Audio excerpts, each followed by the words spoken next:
বর্তমান যুগের নারীরা নিজেদেরকে প্রদর্শন করে বেড়ায়, অথচ আল্লাহ কুরআনের ২২ নম্বর পারার ৩৩ নম্বর সূরা সূরা আল আহজাবের ৩৩ নম্বর আয়াতে খুব স্পষ্টভাবে বলেছেন, ওয়াকরনা ফি বুয়ুতিকুন্না ওয়ালা তাবাররাজনা তাবাররুজাল জাহিলিয়াতিল উলা ওয়া আকিমনাস সালাতা ওয়া আতিনাজ যাকাতা ওয়া আতি'না আল্লাহ ওয়া রাসূলা ইন্নামা ইউরিদুল্লাহু লিইয়ুযহিবা আনকুমুর রিজসা আহলাল বাইত ওয়া ইউতাহহিরাকুম তাতহীরা।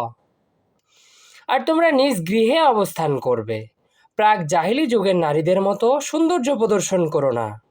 আর তোমরা সালাত কায়েম করো, জাকাত প্রদান করো এবং আল্লাহ ও তার রাসূলের আনুগত্য করো। হে নবী পরিবার, আল্লাহ তো কেবল চান তোমাদের থেকে অপবিত্রতাকে দূরীভূত করতে এবং তোমাদেরকে সম্পূর্ণরূপে পবিত্র করতে।